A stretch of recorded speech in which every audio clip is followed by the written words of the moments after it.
Israel tem notórias capacidades ofensivas e defensivas que poderão facilmente alcançar determinados alvos iranianos. O Irão, pelo lado do Irão, apesar de estar bastante dedicado no seu desenvolvimento militar e poder, poderão eventualmente defender minimamente, mas não podemos colocá-lo ao mesmo nível das capacidades israelitas. Estes desenvolvimentos desencadearam uma preocupação regional e será interessante decifrar esta dinâmica daqui para a frente, porque as posições iranianas mostraram que ou estão connosco ou estão contra nós. Vamos então olhar para essa dinâmica e começamos já pela Arábia Saudita. Será que temos uma aproximação da Arábia Saudita com os Estados Unidos? Os americanos e a Arábia Saudita estão a avançar com planos para um acordo bilateral de segurança.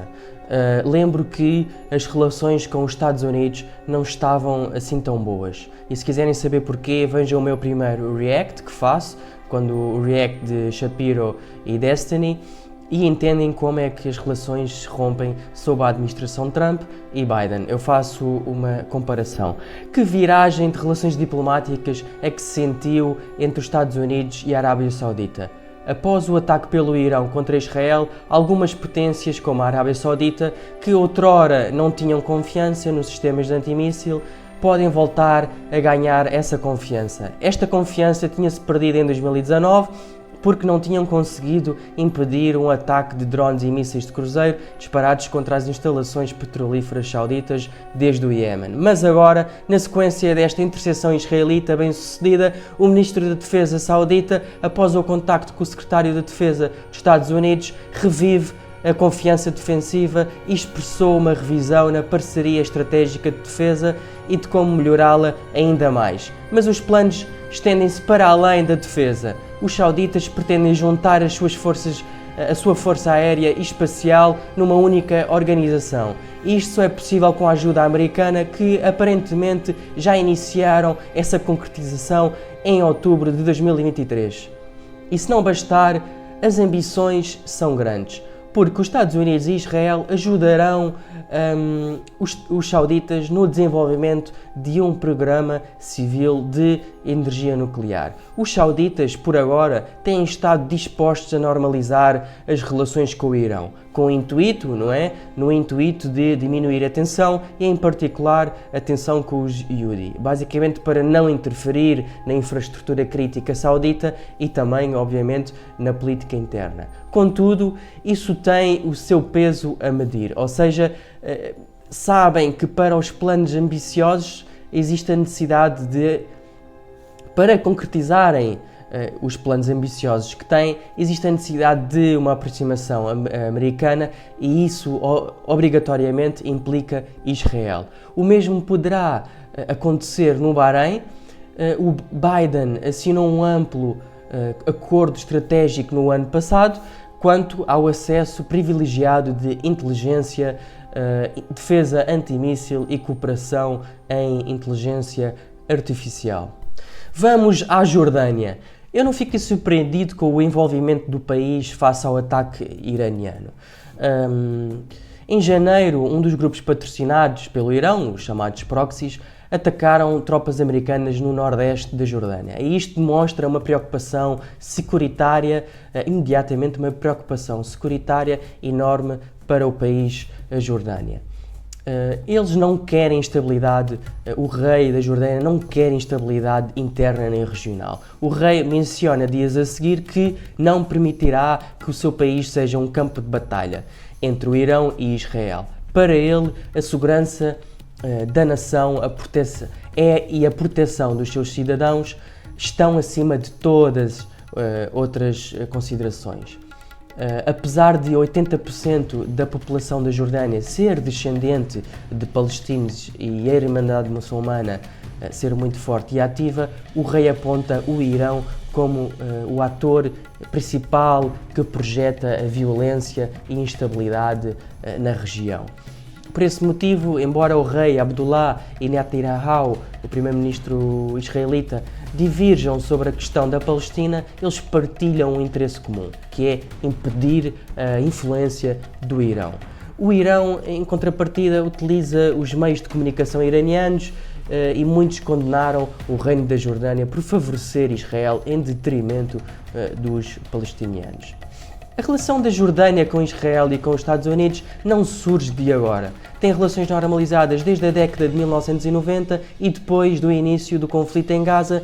Em outubro de 2023, a Jordânia solicitou aos Estados Unidos que fornecessem os sistemas de defesa aérea Patriot para protegerem as suas fronteiras. E fora deste interesse comum em conter o Irão, a pensar o facto de que a Jordânia tem necessidades que só Israel pode ajudar. Quanto à escassez de água, estão projetos em cima da mesa que favorecerão Israel, Jordânia e os Emirados. Existe um acordo trilateral de água por energia com a Jordânia. Israel fornecerá assim água desalinizada à Jordânia. E a Jordânia construirá, com assistência dos Emirados, uma central de energia solar para vender eletricidade limpa a Israel. Por isso, como veem, é muito mais que segurança. Relações diplomáticas entre a China com Israel. Sabemos qual a posição deles. A China não condenou o ataque do Irão a Israel, mas condenou o ataque israelita na Síria. Obviamente que esta posição da China tem a sua razão, e isso está relacionado com os seus interesses no Médio Oriente. E o Irão será, portanto, um peão, um ator para a concretização desses interesses. A história revolucionária da China até 1992 sempre a aproximou da Organização para a Libertação da Palestina, mas nunca de Hamas. Mas isso parece ter mudado após a recente descoberta israelita de que existe fornecimento de armamento chinês de alta tecnologia para o Hamas. E isso transmite um sentimento antissemita que o próprio oficial dos serviços de informações declarou.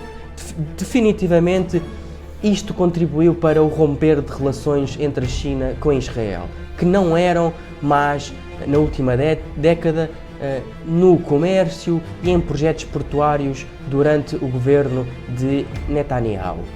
A China no Médio Oriente através da ajuda do Irão. A China tem o seu interesse no Médio Oriente. Isso reflete-se na aproximação com o Irão.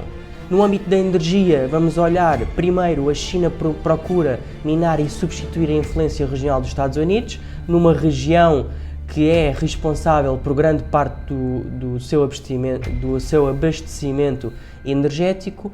Existe uma grande procura por petróleo e outras fontes no Médio Oriente para apoiar as indústrias de manufatura chinesa. Só para vocês verem, atualmente o Golfo Pérsico fornece mais de metade da energia chinesa e a China vai precisar de vários países que a alimentem. E o Irão é um deles. Portanto, como? O Irão e a China têm uma coisa em comum, a oposição aos americanos. Mas não é só isso. Dada a localização geográfica do Irão, o Irão controla o Estreito de Hormuz, que liga o Golfo Pérsico ao Golfo de Omã e daí ao Mar da Arábia. A parceria estratégica entre os dois permitirá a liberdade de navegação através do Golfo Pérsico e a China pode prosseguir com a diversificação das fontes de energia. O Irão está localizado no centro de um dos 6 corredores terrestres da Rota da Seda, que liga o Paquistão, Irão, Turquia, fortalecendo assim a sua posição geoestratégica. E depois não é só na energia. Em 2021, o Irão e a China assinaram uma parceria económica e de segurança de longo prazo. O acordo expande os investimentos chineses na banca, telecomunicações, portos, caminhos de ferro e dezenas de outros projetos em troca de petróleo com descontos durante 25 anos. O acordo também inclui potencialmente treino militar conjunto, exercícios, cooperação antiterrorista, partilha de informações e transferências de armas para o Irão, em que nesta última é alegado que os drones chineses chegam através do Irão ao Iémen, Iraque, Síria e Líbano. Como vemos, parece tudo um puzzle, mas neste puzzle o Irão tem de ter em conta uma coisa, que é a China encontra-se menos dependente que ele, representa apenas 30% da carteira comercial do Irão, enquanto que o Irão representa uma mera fração do comércio chinês, portanto é menos de 1%. Portanto, não podemos esquecer que, à medida que as sanções surgem e apertam, o cerco, a China não se afastará e tudo depende da postura americana e da Europa. Mas por falar em sanções, as sanções são eficazes. Os Estados Unidos impuseram sanções a mais de 600 indivíduos e entidades ligadas ao Irão, assim como também à sua rede de proxies nos últimos 3 anos. Biden e a Europa anunciaram novas sanções ao Irão, em resposta ao ataque iraniano a Israel. Os alvos destas sanções incluem entidades que permitem a produção de drones no Irão. Uma das sanções visa restringir as exportações ilícitas do Irão para a China e outra exigiria um relatório sobre as participações financeiras de altos funcionários iranianos. As sanções não são novidade. A Europa aplicou em vários contextos este tipo de repressão. Quando ocorreram graves violações dos direitos humanos no Irão, relacionados com a execução e a repressão sistemática a cidadãos iranianos e pelo apoio militar à Rússia contra a Ucrânia. Mas serão estas sanções eficazes quando o seu principal cliente é a China, do qual as exportações de petróleo geraram mais de 35 mil milhões de dólares? O próprio Irão até brinca com isto, porque afirmaram que, embora os inimigos do Irão queiram parar as exportações, hoje podemos exportar petróleo para onde quisermos e com descontos mínimos. Foi o que eles disseram. Para além destas sanções, podemos juntar também a progressão desimpedida do desenvolvimento do programa nuclear que têm feito, que continua a ultrapassar números que noutros tempos seriam inaceitáveis. Sugiro que vejam o meu vídeo React Shapiro e Destiny, do qual falo sobre estas falhas dos acordos deste programa nuclear entre os Estados Unidos e o Irão. Na minha opinião, sou a favor de uma revisão a este tipo de contenção de soft power. Não creio que seja suficiente, eu avaliaria como estão a ser feitos os acordos, os contornos a estas sanções. Na Rússia aconteceu o mesmo. Podemos olhar para a Rússia, a fraca implementação de sanções significa que a economia da Rússia não foi atingida à força máxima. Isto pode estar a minar o efeito dissuasor das sanções, aumentando assim o risco geopolítico. Mas no caso da Rússia é diferente, nem é comparável, porque quando o Ocidente impôs sanções aos bancos russos, incluindo o Banco Central, não sancionou todos os bancos.